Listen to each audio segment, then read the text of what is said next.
Hello बच्चों, स्वागत है आप सभी का हमारे यूट्यूब चैनल RKCI पर। तो आज आपका क्लास 12th का इंग्लिश का जो पेपर है वो संपन्न हुआ। तो कैसा रहा आपका इंग्लिश का पेपर? कमेंट बॉक्स में ज़रूर बताइएगा किस तरह का पेपर रहा। लेवल हार्ड था, इजी था, मीडियम था, जो भी रहा। ठीक है, तो देखिए आज मैं लेकर आया हूँ आपके लिए इस पेपर की कंप्लीट आंसर की। क्या लेके आया हूँ? कंप्लीट आंसर की यहाँ मैं लेके आया हूँ आपके लिए। तो फटाफट से अपने आंसर्स चेक कर लीजिए, और अगर आप चैनल पर पहली बार आए हो तो चैनल को सब्सक्राइब कर लीजिए, ताकि बाकी जो आपके एग्ज़ाम्स बच रहे हैं उनमें भी आपको यहाँ पर आंसर की और इम्पोर्टेंट क्वेश्चंस मिल सके डिफरेंट डिफरेंट सब्जेक्ट्स के। ठीक है, तो तुरंत यहाँ पर क्या कर लीजिए, आप इसको सब्सक्राइब कर लीजिए। साथ ही जो आपका बेल आइकन है ना, ये जो बेल आइकन है इसको प्रेस कर लीजिए, ताकि आपको समय समय पर इंफॉर्मेशन मिलती रहे। तो चलिए बिना देरी करते हुए हम इसके आंसर की स्टार्ट करते हैं। तो देखिए ये रहा आपका पहला कुछ जनरल इंस्ट्रक्शंस थे जो आप पढ़ के आए हो।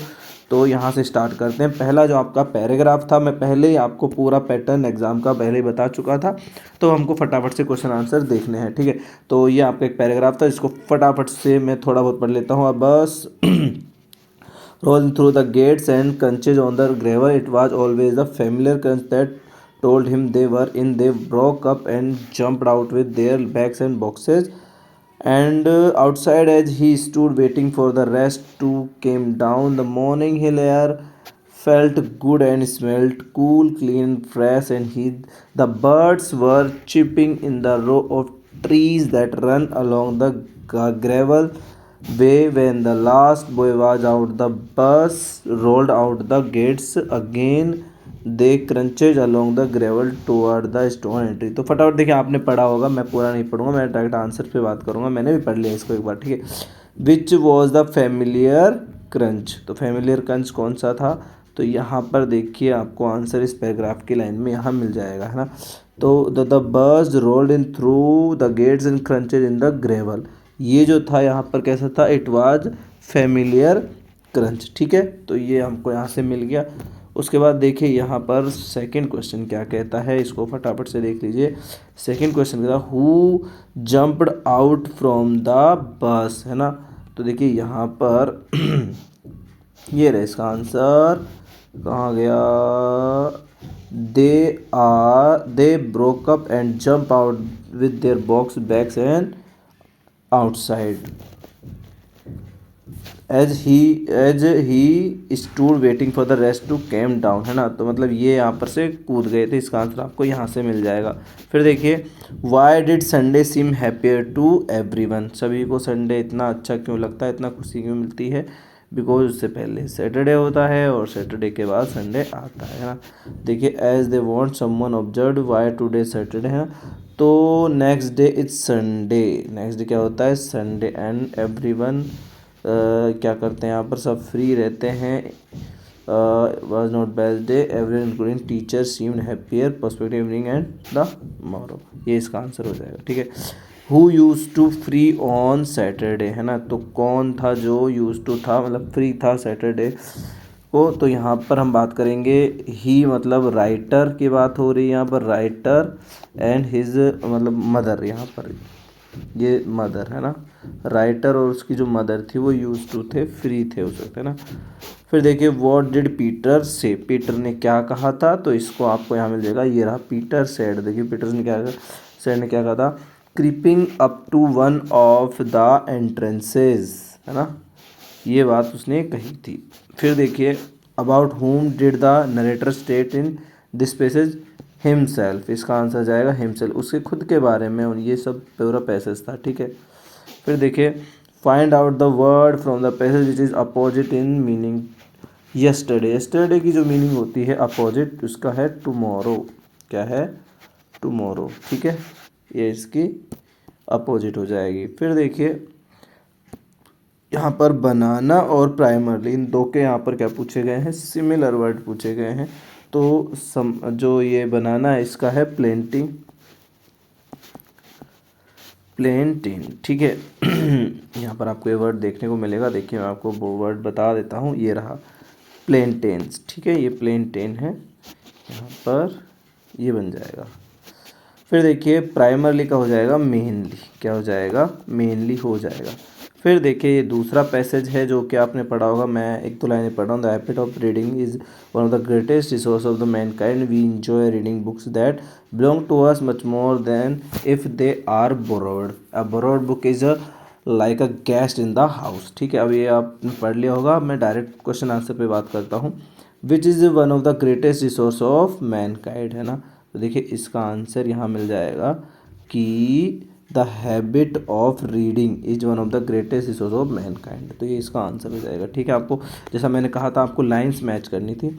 What thing is like a guest in the house, है ना। तो कौन सी चीज़ थी जो गेस्ट इन द हाउस के रूप में है। तो देखिए यहाँ पर ये रहा, अ borrowed book is like a guest in the house, ये इसका आंसर हो जाएगा। ठीक है, फिर देखिए नेक्स्ट क्वेश्चन क्या है, how is it the good to mark the favourite passage. Favourite passage को मार्क करना कितना अच्छा रहता है ना। देखिए यहाँ पर आपको इसका आंसर मिल जाएगा। देखिए a good reason for marking favourite passage in this the book that practice enable you to remember more easily the significant saying, है ना। तो जो सिग्निफिकेंट सेइंग है उसको वापस से रिकॉल करने के लिए इसको मार्क करना जरूरी है। What is the best of mural decoration, decoration, है ना। तो यहाँ पर देखिए बुक्स, ये रहा, the best of mural decoration is books. ठीक है, ये इसका आंसर हो जाएगा। How many books were in the narrator's room, तो ये 6000 थी, कितनी थी, 6000। ठीक है, आपको पैराग्राफ में देखने को मिलेगा। देखिए यहाँ कंटेनिंग 6000 बुक्स, कितनी, 6000। ठीक है, how should a borrow book is treated, है ना। तो जो हम रेंट पर लाते हैं वो बुक के साथ कैसा बिहेव होता है वो आपको यहाँ देखने को मिल जाएगा, है ना। A board is a guest must be treated punctuously with a certain consent formality. You must be tense, so no damage, must not suffer while under your roof.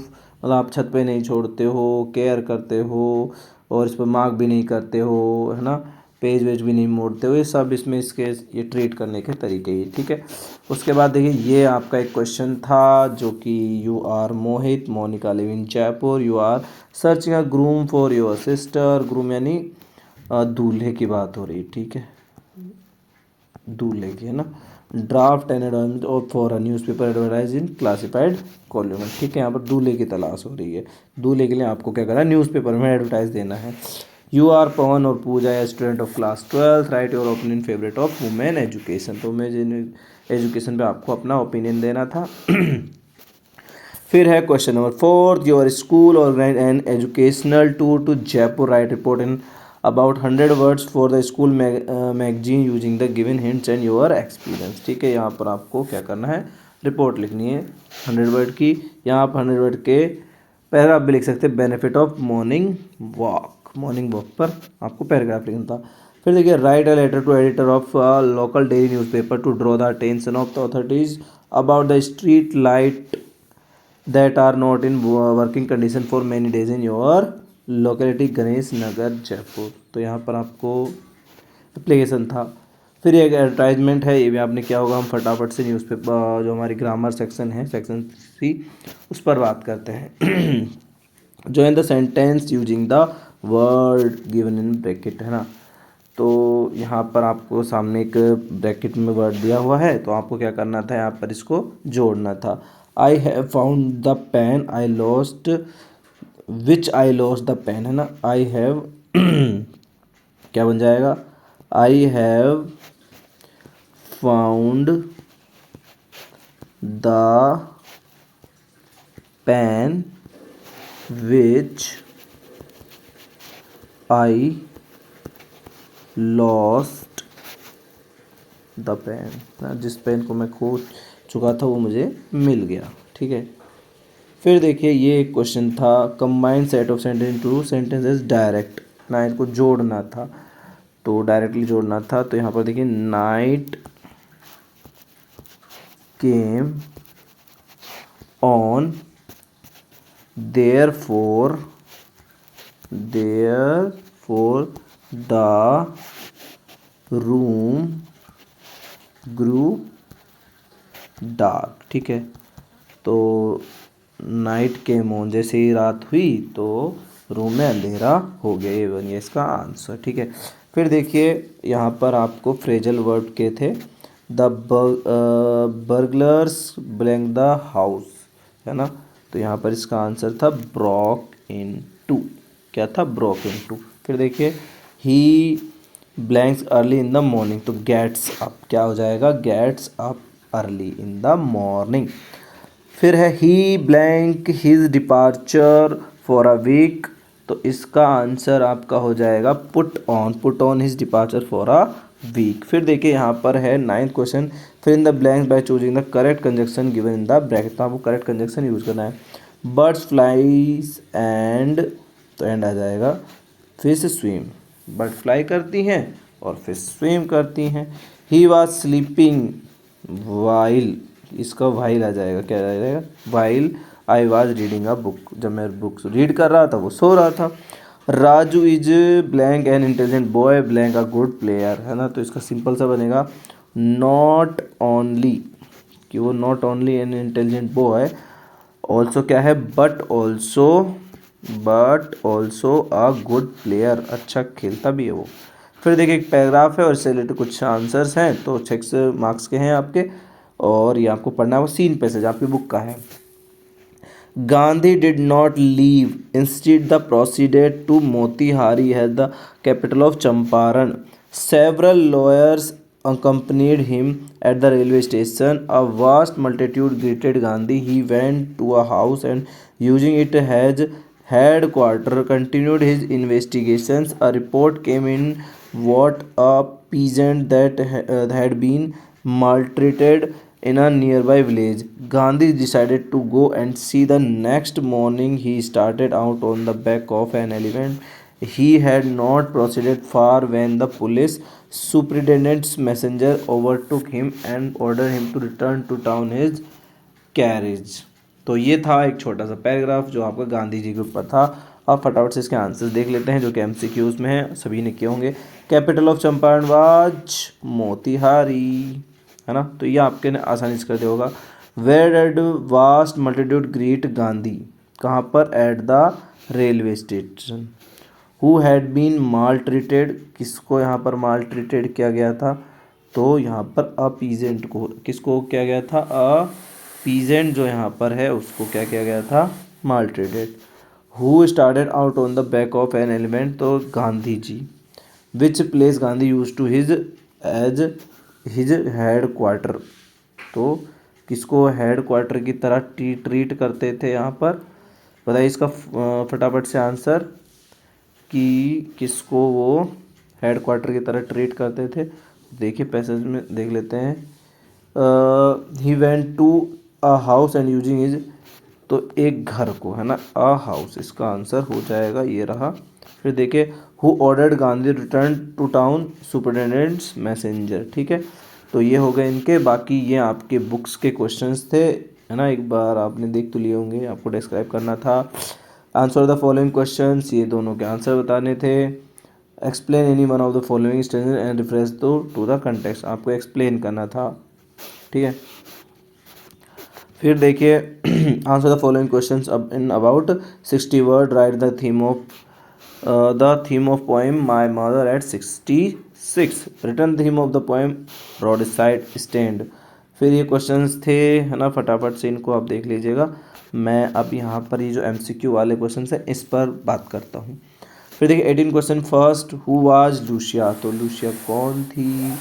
Narrator's wife, narrator की wife थी। How many rings were sent to ड्यूराइसनी, ड्यूराइसनी कितनी? 50 rings send की गई।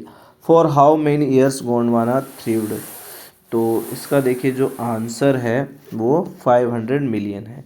The name of Russian research vessel was, है ना, उसका नाम क्या था? अकादमिक सोकलस्की, ठीक है। What was the full name of सदाव, डॉक्टर सदाव होकी। फिर देखिए Hannah's baby boy was nearly, यहाँ पर देखिए इसका जो आंसर है वो 3 मंथ ओल्ड है, बाकी चेक कर लीजिएगा एक बार। Who forbade Derry to go the garden again, तो इसका देखिए जो आंसर है वो डेरीज मदर। हु वाज जुडेविन, तो ये थे जिटकालास फ्रेंड्स। व्हाट इज वेदेस? वेदेस क्या है? Pan sting eating stuff. तो ये था आपके इंग्लिश पेपर के आंसर की। कैसा रहा आपका पेपर कमेंट बॉक्स में ज़रूर बताइए। कितने मार्क्स आपके आ रहे हैं, आप अच्छे से पास हो रहे हैं, ये सभी चीज़ें आप कमेंट बॉक्स में ज़रूर बताइएगा। और अगर आप चैनल पर पहली बार आए तो प्लीज़ चैनल को सब्सक्राइब करें, अपने दोस्तों के साथ शेयर करें, वीडियो को लाइक करें, है ना। हमारे साथ बने रहेंगे। धन्यवाद। मिलते हैं नेक्स्ट वीडियो में, तब तक के लिए जय हिंद, वंदे मातरम, भारत माता की जय।